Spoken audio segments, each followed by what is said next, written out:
Welcome to Ask the Mountlake Terrace Cop. I'm Teresa Whipple. And Sergeant Pat Lowe, welcome to the program. Thank you. We are going to talk today about the fact that it is almost time for school. Which Yes, it is. I can't believe the summer's already gone.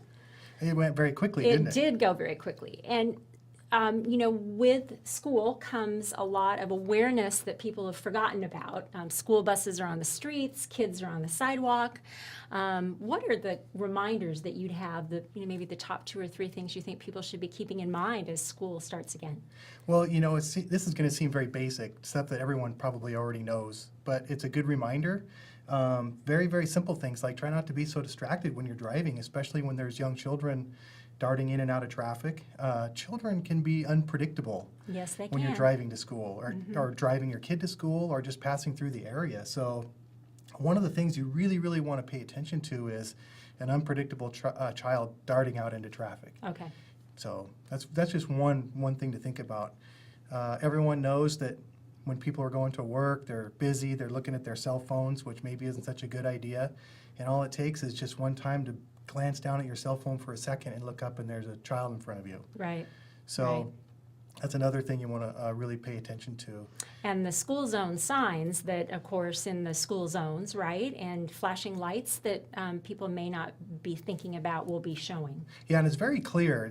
The school zones are very, very well marked when you're allowed to go normal speed or when you have to go a slower speed. So there's really no mystery on when you should be paying attention to small children or even pretty much any person in a school zone. It could be an adult, it could be a crossing guard, anybody you should pay attention to. Mm-hmm. So really just try to remember to not be distracted, try to remember to not listen to get too involved in a radio program. Just pay attention to your surroundings, I think is very, very important. Okay. So. And what about when you come across a school bus when you're on the road? There are rules about when you need to stop and all of that. Remind us about that. Yeah, and that's actually pretty simple too. If you see the school bus stop with the sign out and the lights are flashing, you should probably stop as well. Yeah. Because kids are going to be crossing either in front of you, generally in front of the school bus.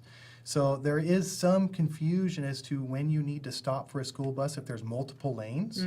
The way the RCW reads is if there's more than a 3-lane separation between the school bus, then you do not have to stop in the opposite direction. Right. But if there's less than 3 lanes, then you're going to want to stop in the opposite direction when a school bus is stopped with the sign out and the lights flashing. Okay. So, and not only is it dangerous and it's likely that you might strike a child in the crossing the street, it's also against the law, and you could get fined for that. Civil penalty of $419 for not stopping for a school bus. Right. So. Yeah. And my understanding, I think I heard, was that fine cannot even be reduced if you go to court.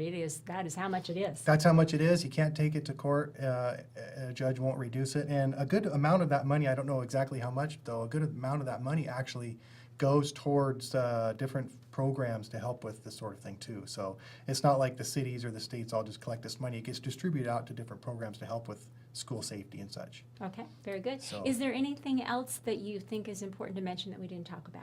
Well, another thing that actually is kind of important is if you go to a lot of these schools, they'll have school crossing guards, and they'll be elementary students with the flag out. And I've seen a lot of people wonder, do I really need to stop for this person? What authorities do they have?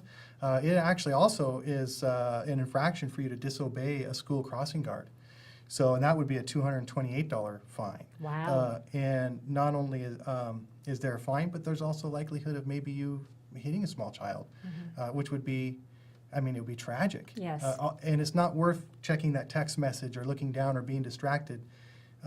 It's just not worth it. That text message is not so important that you can't, you need to be safe around those kids. So. Okay, good. Good advice. Good to know. And we'll be back again soon with another episode of Ask the Mountlake Terrace Cop.